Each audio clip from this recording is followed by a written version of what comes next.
सतगुरु रूपी प्यारी सात संगत जी, प्यार और सत्कार से कहना, धन निरंकार जी। सबसे पहले हम सतगुरु माता जी का शुक्राना करते हैं, जिनकी अपार कृपा से हम सभी ये रक्षाबंधन का त्यौहार मना रहे हैं। आप सभी को रक्षाबंधन की हार्दिक शुभकामनाएं, गुड विशेष। और सतगुरु माता जी के चरणों में यही अरदास करते हैं, सच्चे पातशाह यह जो रक्षाबंधन का त्यौहार है सभी हंसी खुशी से मनाएं। सभी बहनें अपने भाइयों को खुशी खुशी से राखी बांधें और भाई भी खुशी खुशी से अपनी बहनों से राखी बंधवाएं। और सभी के लिए दातार के चरणों में यही अरदास करते हैं, सच्चे पातशाह ये भाई बहनों की जोड़ी सदा सलामत रहे। इसी तरह बहनें हर साल अपने भाइयों को हंसी खुशी के साथ राखी बांधें और भाई भी हंसी खुशी के साथ राखी अपनी बहनों से बंधवाएं। सच्चा पातशाह सभी की लंबी उम्र करे, सभी को हर प्रकार के सुख दे। सेवा सिमरन सत्संग करते हुए सभी इन त्योहारों का भी आनंद लें। यही दासी सतगुरु माता जी के चरणों में आप सभी के लिए अरदास करती है। और सतगुरु माता जी के आशीर्वाद से ही दासी आप जी के चरणों में ये विचार रखने जा रही है। सात संगत जी, ये विचार दासी सतगुरु बाबा हरदेव सिंह जी महाराज के रख रही है। कुछ साल पहले की बात है, महात्मा हाकम चंद जी राजपुरा वाले मध्य प्रदेश के इंदौर जोन में टूर पर थे। तो इनका प्रोग्राम बुरहानपुर का था। सत्संग के बाद एक महात्मा के घर में ये चरण डालने के लिए गए। वहाँ पर महात्मा हाकम चंद जी को एक बहन मिली।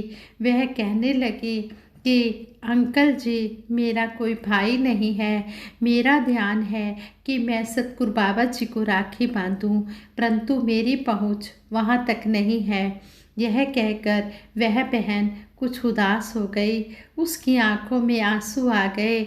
महात्मा हाकम चंद जी ने बाबा जी का ध्यान किया, सतगुरु बाबा जी का ध्यान किया और उस बहन को कह दिया कि राखी दास को दे दो। वैसे तो आखिरी प्रोग्राम ग्वालियर का करके दास को राजपुरा जाना है, परंतु दास दिल्ली उतर जाएगा। अगर बाबा जी दिल्ली में हुए तो दास आपकी राखी बाबा जी तक अवश्य पहुंचा देगा। वह बहन बड़ी ही खुश हुई, बहुत खुश हुई। उस बहन ने एक राखी और कुछ टॉफ़ियाँ पैक करके महात्मा हाकम चंद जी को दे दी। दूसरे दिन महात्मा हाकम चंद जी का प्रोग्राम इंदौर भवन पर था। इसी प्रकार प्रोग्राम करते हुए ग्वालियर पहुंचना था। ये महात्मा जब सुबह इंदौर भवन पर सत्संग में थे तो महात्मा हाकम चंद जी के पास राजपुरा से इनके जोनल इंचार्ज महात्मा का फ़ोन आया कि सतगुरु बाबा जी का प्रोग्राम राजपुरा का बन गया है। सतगुरु बाबा जी राजपुरा सभी को दर्शन देने के लिए आ रहे हैं, आप बाकी के प्रोग्राम कैंसिल करके वापस आ जाओ। महात्मा हाकम चंद जी ने ग्वालियर के जोनल इंचार्ज महात्मा को फ़ोन करके आगे के प्रोग्राम कैंसिल करवा दिए और सीधे राजपुरा पहुंच गए। समागम की तैयारियां बड़े ज़ोरों शोरों से चल रही थी। वह दिन भी आ गया जब सतगुरु बाबा जी व पूज्य माता सुविंदर जी महाराज का आगमन हुआ। रात को सतगुरु बाबा जी ने संगतों को दर्शन देकर निहाल किया।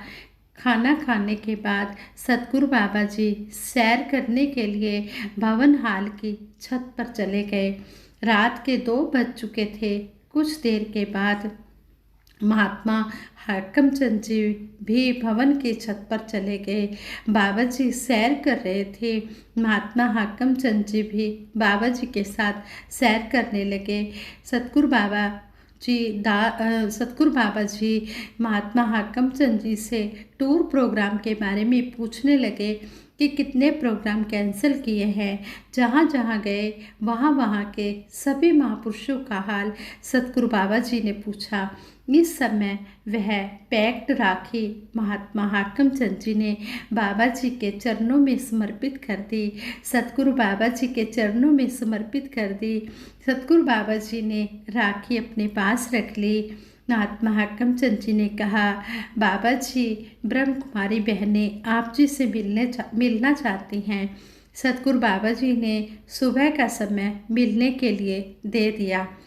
दूसरे दिन सुबह जब ब्रह्म कुमारी बहनें सतगुरु बाबा जी को राखी बांधने लगी तो महात्मा हाकम चंद जी ने देखा कि वह राखी जो बहन चांदनी जी ने दी थी वह भी सतगुरु बाबा जी की कलाई पर बंधी हुई थी। यह देखकर मन को बहुत ही खुशी हुई कि सतगुरु अपने भक्तों की भावनाओं का कितना ख्याल रखते हैं और निराकार साकार दोनों रूपों में उनकी इच्छा को पूर्ण करते हैं।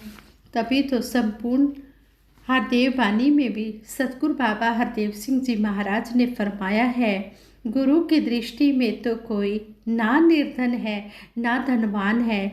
गुरु की दृष्टि में तो होते सारे बंदे एक समान हैं। यहाँ पर समझाया गया है कि गुरु तो सिर्फ भाव को देखता है। गुरु की नज़र में सभी बराबर हैं। गुरु के नज़र में धन दौलत से चाहे कोई अमीर है या गरीब है, लेकिन गुरु की नज़र में तो सारे एक समान है। गुरु की दृष्टि में तो कोई वैरी ना बेगाना है। समदर्शी सतगुरु ने जग में सबको अपना माना है। सतगुरु ने यही हमें भी समझाया है कि ना कोई वैरी ना ही बेगाना, सगल संग हमको बनाई, कि सारा संसार हमारा अपना है, कोई भी बेगाना नहीं, कोई भी पराया नहीं है। गुरु की दृष्टि ने तो केवल सदा गुणों को देखा है, कभी किसी भी बंदे के ना अवगुणों को देखा है। सतगुरु हमेशा यही समझाते हैं कि हमने गुणों को ही ग्रहण करना है। अगर तुम्हें कोई ऐसा नज़र आ रहा है, कोई किसी की बुराई नज़र आ रही है, तो उसमें से भी तुमने गुण को ग्रहण कर लेना है। गुरु की दृष्टि से जो गुरसिक देखने लग जाएगा, कहे हरदेव गुरु वाला ही रुतबा जग में पाएगा। यहाँ पर भी सतगुरु बाबा जी हमें समझा रहे हैं कि जो गुरु की नज़र से गुरसिक देखने लग जाएगा, वही संसार में सतगुरु वाला रुतबा, सतगुरु वाला ही सम्मान पाएगा। इस तरह हमें सतगुरु समझा रहे हैं। इस तरह सतगुरु की भगत वत्सलता का यहाँ पर जिक्र हुआ है। साथ संगत जी कहते हैं, परमात्मा कण कण में विराजमान है। इसे अंग संग देखकर ही भक्ति की अवस्था आती है और जीवन की यात्रा सुखमय होती है। गुरु से इस अवस्था तक आने के लिए महापुरुषों की शिक्षाओं को समझें, फिर विश्वास करें और मानें कि ये रमा हुआ राम सबको देख रहा है, सबके मन की जानता है, इससे कुछ भी छिपा हुआ नहीं है। हर समय हर स्थान और कण कण में यह विराजमान है। भाव जब जान लिया यही मालिक है, तो बार बार हम इसका सिमरन ही करें और यही इसके आगे अरदास करें कि सच्चे पातशाह ये निरंकार ही मेरे रोम रोम से, मन बुद्धि से, ज्ञानेंद्रियों से, कर्मेंद्रियों से अपना प्रसारण कर रहा है।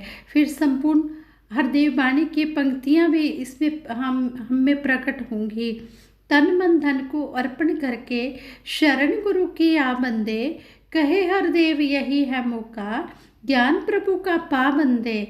कहते हैं कि तन मन धन को जब अर्पण कर देता है इंसान सतगुरु के चरणों में, तो वह परमपिता परमात्मा को पा लेता है। यही हमें सतगुरु बाबा जी समझाने का प्रयास कर रहे हैं कि हे इंसान, यही तेरे पास, यही तेरे अवसर, यही तेरी वार, घट भीतर तू सोच विचार, तो सोच विचार कर ले। ये मौका तुझे इस परमपिता परमात्मा को, इस ज्ञान को पाने का मिला है। इसलिए तो गुरु की शरण में आ जा और अपना तन मन धन सतगुरु के आगे समर्पित करके इस ज्ञान को पाले। ब्रह्म ज्ञान के बिना गुरु पीर पैगंबरों की आस्था रखकर भी इंसान नहीं बन पाएंगे। ब्रह्म ज्ञान पर ही आधारित निरंकारी मिशन का पैगाम है कि लोग कहीं हिंदू सिख, ईसाई, कहीं मुसलमान बनते हैं, लेकिन सतगुरु के दरबार में आकर लोग इंसान बनते हैं। आइए अकर्ता भाव से ये आवाज़ दें कि एक प्रभु को जानो भी और मानो भी और एक हो भी जाओ। तो ये एक होने वाली जो बात है ये तभी होती है जब इस परमपिता परमात्मा की समझ आ जाती है कि ये निरंकार कोई वक्को वक नहीं है, ये सबका साझा है। इसलिए हम सभी इस परमपिता परमात्मा के संतान हैं। फिर सभी के भले की कामना ही की जाती है कि सच्चे पातशाह सबका भला करना, किसी को भी किसी प्रकार की कोई कमी ना हो, इतनी खुशी दे दो दाता कि कोई गमी ना हो। हे मेरे मालिक दीन दयाल, आप जो समर्थ हो, घटघटवासी हो, आप दयालु भी हो। जब कोई गलती हो जाती है तो आप क्षमा भी कर देते हो। ए बख्शनिहारे सबनु सुखां दी दात बख्श दे, सब हंसते बसते रहन ऐसे हालात बख्श दे। दासी अंत में भी यही सतगुरु निरंकार के चरणों में अरदास करती है कि ए बख्शनहारे, हम भूलन हारे हैं, आप जी बख्शन हारे हो। सबको सुखों की दात दे दो, सब हंसी खुशी से ये जीवन की यात्रा जो है अपनी संपन्न करें और आप जी के चरणों में इस निरंकार का एहसास करते हुए सेवा सिमरन सत्संग करते चले जाएं। जब निरंकार का एहसास हर पल मन में होता है तो फिर गलतियां भी कम होने की संभावना होती है। वैसे तो हर इंसान चाहता है कि मुझसे कोई गलती ना हो, फिर भी हम साधारण इंसान हैं, हमसे भूल चूक हो जाती है। उस भूल चूक के लिए दासी सतगुरु माता जी से, निरंकार से क्षमा चाहती है कि जाने अनजाने हमसे जो गलतियां हो गई हैं सच्चे पातशाह हमें बख्श लेना। तभी तो ये सिमरन होता है, तू ही निरंकार मैं तेरी शरण हाँ, मैनू बख्श लो। कि तू ही निरंकार है, तू ही सब कुछ है, तू परमपिता परमात्मा है, मैं तेरी शरण में हूँ, मुझे बख्श लेना। फिर अपनी गलतियों की माफ़ी मांगी जाती है, पर हम जानबूझकर कभी भी गलतियाँ ना करें। कहते हैं बख्श देता बख्श दे, वरना किसी का जोर नहीं, हर गुना बख्शिश दिलारे हर दफ़ा कीता ना कर। अगर हम ये सोचे कि तू बख्शन हारा है, हम गलतियां करते चले जाएं, बख्श देगा नहीं। बख्श देता बख्श दे, वरना किसी का जोर नहीं, किसी का जोर नहीं है, ये तो इसकी मर्जी है, ये बख्श दे तो बख्श दे। लेकिन अगर हमारे से अनजाने में कोई गलती हो जाती है तो उसकी माफ़ी मिल जाती है, पर हम जानबूझकर ये सोचकर गलतियां ना करें कि हमें माफ़ कर देगा, नहीं, वो इसकी मर्जी है, ये माफ़ करे ना करे। हम जानबूझकर कभी भी कोई गलती ना करें और अनजाने में जो गलती हो जाती है उसकी हम माफ़ी सिमरन द्वारा मांग लेते हैं। दासी सभी के लिए सिमरन करवाएगी और सभी के लिए यही अरदास करे कि ये दातार सभी के ऊपर अपना मेहर भरा हाथ रखना, मेहर भरी नज़र रखना। तू ही निरंकार मैं तेरी शरण हाँ, मैनू बख्श लो। तू ही निरंकार मैं तेरी शरण हाँ, मैनू बख्श लो।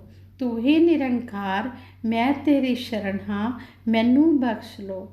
तू ही निरंकार मैं तेरी शरण हाँ, मैनू बख्श लो। बोलिए सतगुरु माता सुदीक्षा सविंदर हरदेव जी महाराज की जय। निरंकारी राजमाता गुरु बचन अवतार की जय। साध संगत जी प्रेम से कहना धन निरंकार जी।